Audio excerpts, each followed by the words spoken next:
All right. Little merger. Okay, we're gonna do a quick rundown again of materials since I just got cut off from live.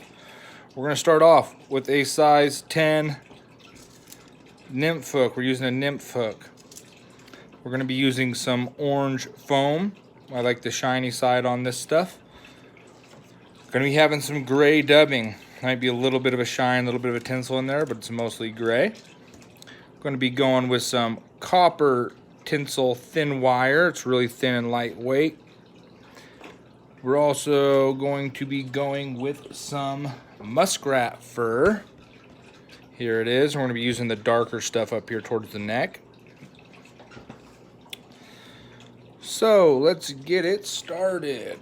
I was just started. I was online here and I got cut off. Sorry if anybody was watching and you got cut off. But we are back on now. So we wrapped our base on our hook, cut off our tag end.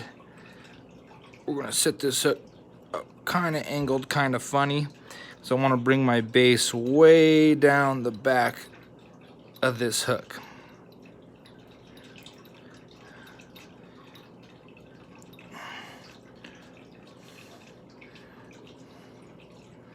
Now, I don't want to put too much of a base on there. I don't want to build the thickness up down in here. I want to keep this really thin for the bottom of this merger.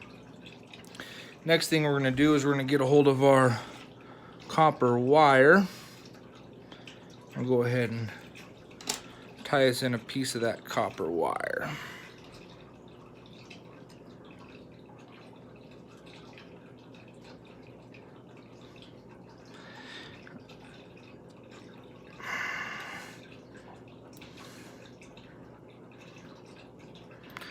Keep it on the back side of that hook so it doesn't get to one side or the other.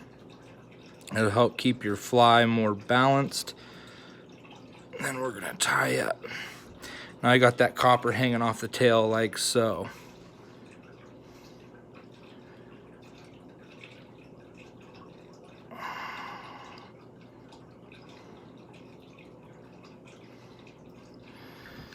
Now, I'm gonna bring my thread. Oh, I snapped my thread. What a silly.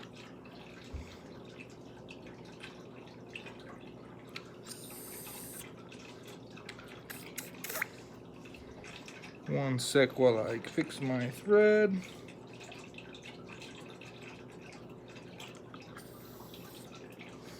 Okay, so let's tie back on there since I snapped off like a silly. Why is this thing? Oh, I'm wrapped funny. No wonder. There we go.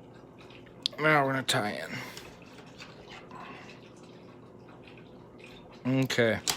Now at this point, this is where I take my foam piece, and whichever side I want flash sticking out, I push that into the eye first, because what I'm gonna do is I'm gonna build up a body here. So I'm gonna take this right in the center, pop it right through the eye.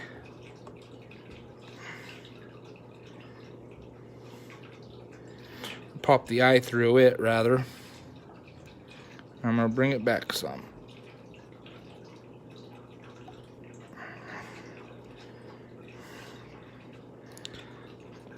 Then I'm gonna bring my thread back into the front.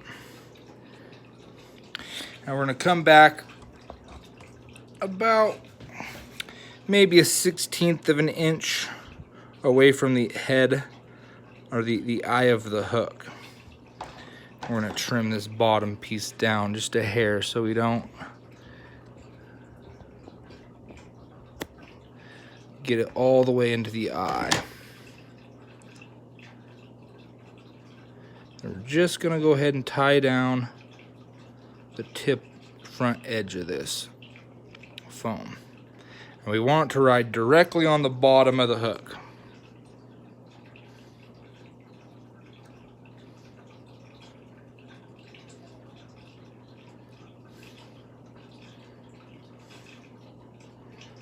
Just like so, because that's what it's going to look like. Then we're going to cross over the top, do a quick tie-in on the body right there, and then come over to the back. Now we've got our body tied on good. Next big thing is we got to start working up our base of our tail going down to the bottom. I like to use gray on this because a lot of the ones where I'm at are hatching from a gray case. So I like to use gray a lot. So we'll get this dubbing on here, and I like to start off really thin, as most of you know. We'll get up to the top, and we'll start wrapping this dubbing down towards the bottom. And this is where I like to keep my dubbing really thin, is as I'm coming to this tip point. I want this to be really tight and thin down here so it cuts through the water and it looks more realistic. As I go back up and I get into where the body's coming together, I want to thicken that gray body up. So we can see what that looks like really well. Now I'm going to add in some more gray dubbing. And you can use brown right here. You can use all sorts of different materials. Go like what you think they're going to be doing in the area where you live.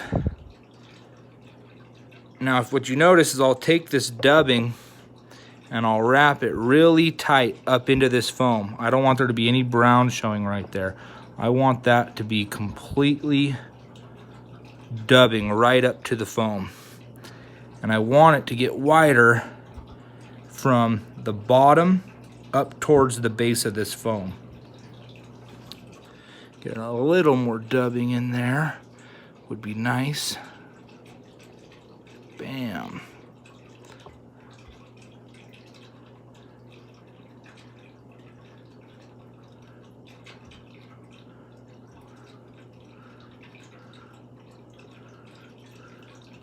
Now you can see there's a pretty decent taper from down here up to here as it gets thicker. As a matter of fact, I'm going to put in a little bit more right next to that foam body so it's even thicker.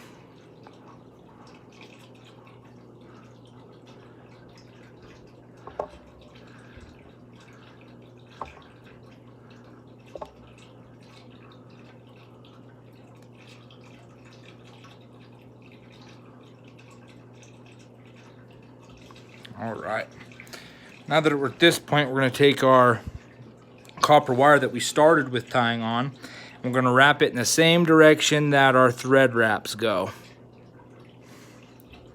And we're just going to start working up this body. And we're spacing it out, not too far, but a good little distance, like a candy cane is. I'm just going to wrap this copper on there.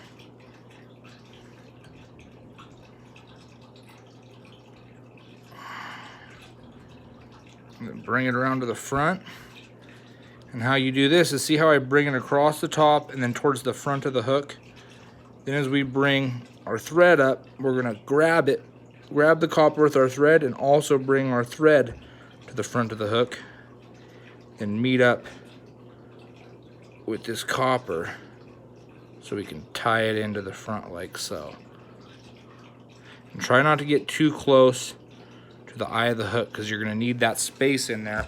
This little distance from here to here, you're going to need that space to tie everything together. Okay, so that's looking pretty good. We're going to snip off the tag end of this copper wire like so. All right, I'm liking it. Now, we're going to grab our muskrat fur, and I'm going to go ahead and I'm going to be cutting a chunk out of up in here where it's really nice and dark. You can see those fibers are real dark in there. So get yourself a good chunk of them.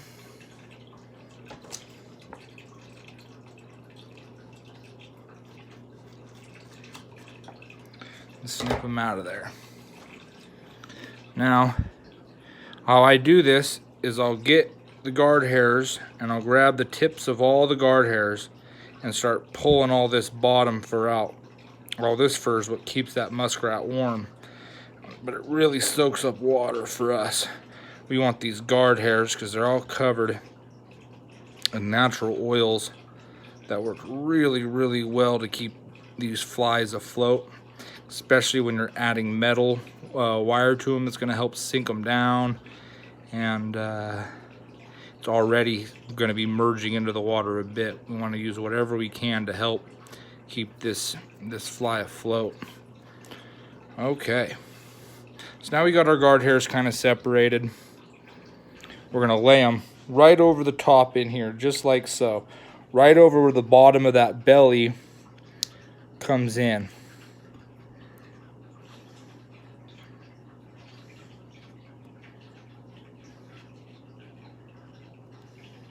Oh, struggling a bit. Let's get our hair back here.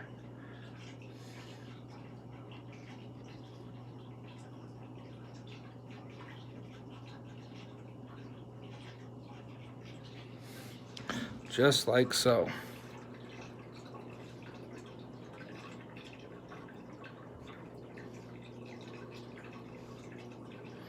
Okay. Now that it's tied on there some, what we're gonna do is we're gonna pull it all back like that.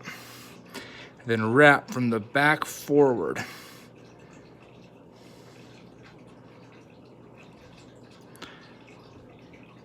You can see I'm losing a lot of my foam, but it's not a big deal here. It's all good. We're just gonna tie all that foam in.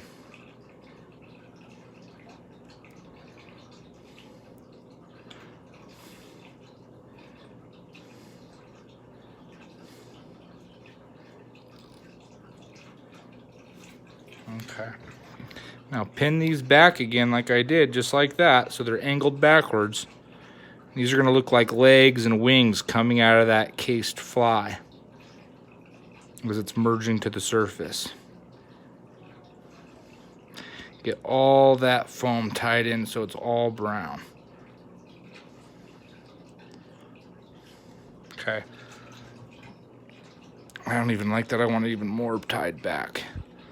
So we're going to keep pumping thread in there until it's all tied back like we want it. Now see how these are starting to angle backwards a little bit by a little bit? Hard to see, but it kind of is. So we're just going to keep pumping thread in there until that's completely angled backwards. More like that. It's getting there. See how now it's going pretty far back? If you look at it from the top now, you can really see how much angled back it's going now. Instead of coming straight out the side like this, this is angled like that. Really important. Now we're going to fold our foam over the top of these angles there. And we're going to bring our thread to the front before we tie this. Bring this back, wrap in a body piece. Now I don't do a whole lot of wraps here. I make each one tight, not super tight where I'm gonna break, but I make them count. Oh, and I broke. Way to jinx yourself.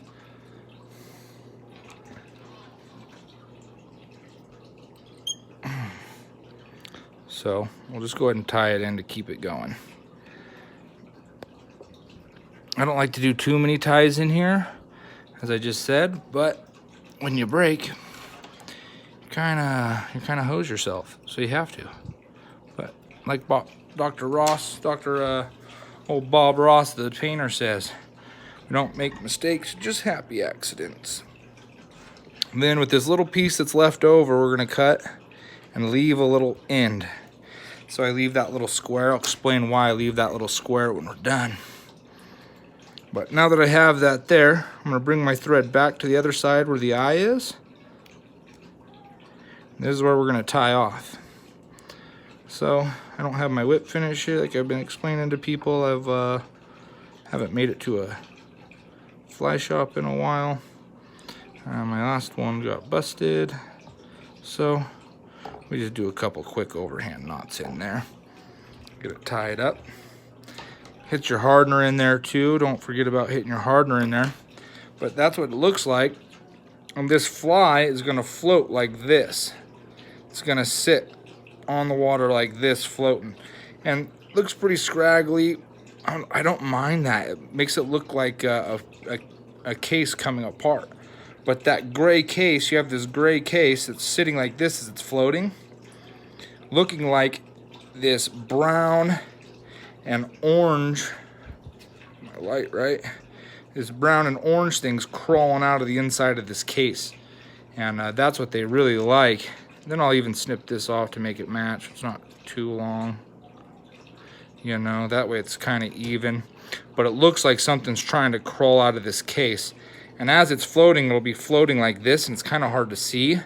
So I'll leave this little orange head on there so you'll see that orange floating out of the water, and you'll see the trout just come to the surface and mash it. You won't see those big takes, but they'll just come up and take it. And that's why we're using these mergers, because they're not smashing on top water too hard, but they're just coming up and getting some takes.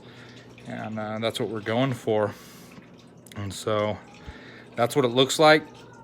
That's the monster merger. Really productive. I catch more fish on a merger caddis than I do dry flies, also wet flies, but I really like this pattern. Does really well where I'm at. So feel free to put your name in the comments, where you fish, where you're from, what your hometown rivers and waters are, what your type of caddis you fish with in October.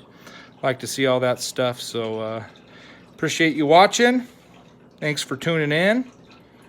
We'll catch you next time. Get on out there and get after them.